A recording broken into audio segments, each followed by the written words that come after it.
girl B Haynes here of PrettyPRChickTV. Thanks so much for tuning into this video. First off, let's get this out the way. I'm looking at my screen. My face is hella ashy. Okay, no, my face is not this patchy. In real life, I have two types of primer on my face right now, just so I could, you know, skip through that part of the video. So as you can tell by the title, we are going to do another foundation wear test today. So before we get started, please do me a favor and make sure you click that subscribe button up here, down here, wherever it is, if you're not already a subscriber. If you are already a member of the fam, thank you guys so much for checking back in and supporting your girl. So I have on the Laura Mercier foundation primer, like on the outer parts of my face, and then I have on the, if I can find it, the Becca Evermatte Poreless Primer all up and through here. So that's the white parts that you see, because I got some mattify in this T-zone. I say that in every video. So today we're going to be trying out the CoverFX Natural Finish Oil Free Foundation. Boop, boop, boop. This is my first time trying this foundation, so I figured I'd try it on video. And the color that I'm trying out is P100. I'm going to pull my hair back. I'm going to apply it with a buffing brush. This is usually what I use for foundation, and then sometimes I will go back in like with a damp beauty blender, but it just depends on the finish of the foundation. So I'm gonna take my little headband here. Okay, yes, my little monogram headband. Shout out to Avon. Avon made me this headband for when I do my Mask Monday videos on Instagram. So if you're not following me on IG, go to IG PrettyPRChick and give me a follow, please and thank you. So yeah, ooh, look at all that forehead, cha, cha. And if you see these nappy edges sticking out because this part of my hair is not like braided down, it just is what it is.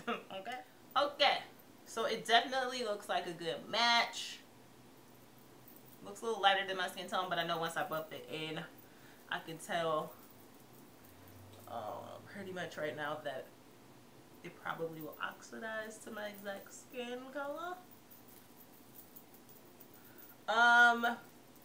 So it is a little thick, so it's probably like a medium to full coverage.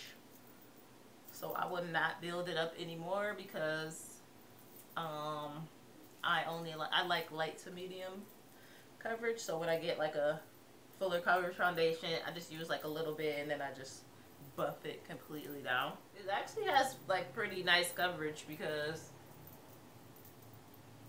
I have like a few hyperpigmentation spots on my face, and the lighter ones I can't see at all, so they're like covered up pretty well. And the finish isn't matte exactly. It's not like dry matte, like I don't look like dry and dull, but it feels kind of matte. Techniques sponge, these are my favorite ones. I have like at least 10 of these. It's my favorite sponge. And I'm just gonna like dab all over my face and my jawline and stuff. Alright, so then I'm just gonna set my face with my Inglot's mattifying powder. You'll know this is my favorite translucent powder of all time.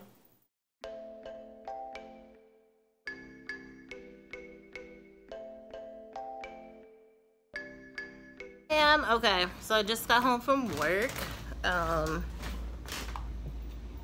and I just wanted to check in and show you guys my makeups. My face is shiny. It is about, I left my watch home today, but it's about 5:45. So I've had this makeup on since about maybe like 8:45. So not tremendously bad though. I did not blot at all. But this is the oil that spills up on my face. But I do still like the coverage. It does look, to me it still looks pretty good. Woo! A lot of oil. But yeah, it doesn't look terrible. I think the lighting might be a little better in the kitchen, but yeah, it doesn't look terrible.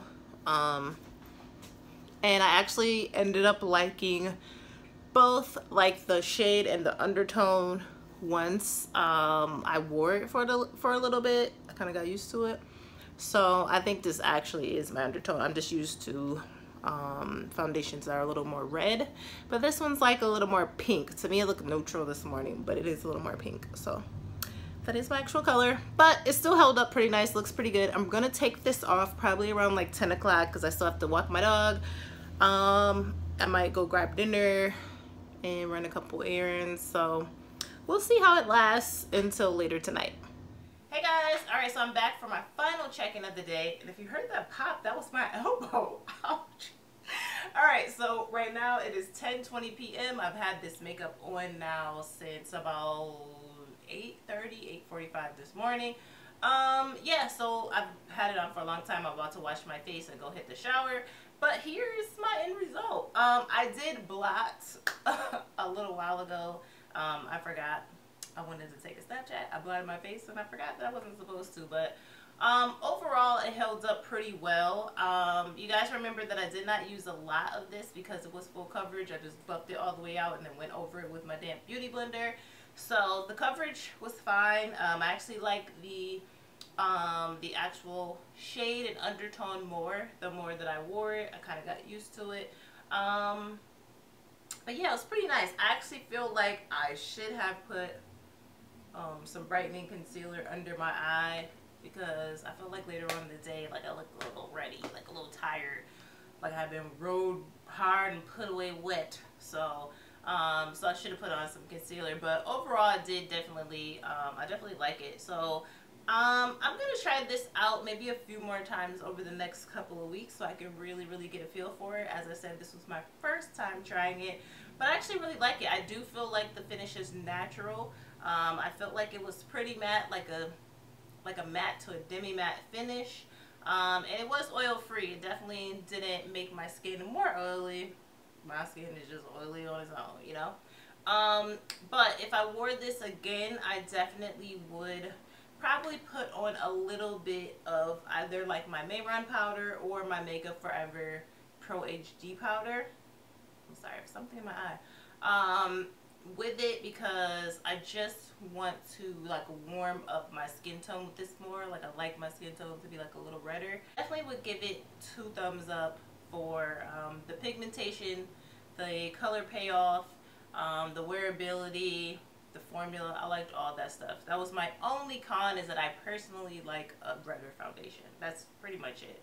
So I definitely would definitely recommend this one. I will leave the info for this foundation below in case you guys want to check it out. If you don't want to commit to it and you want to try it out first, then I would suggest going to Sephora and asking for a sample, and they'll give you like a 3 to 5 day sample of this, and so you can try it out on your own and see how you like it. Alright, so let me know what you think down below in the comments, and definitely leave any suggestions that you guys have for other foundations that you want me to try. Give this video a thumbs up, subscribe if you're not already a member of the YT fam, and share this video wherever you share videos. Alright, thank you guys for watching. I'll see you in the next one. Peace out.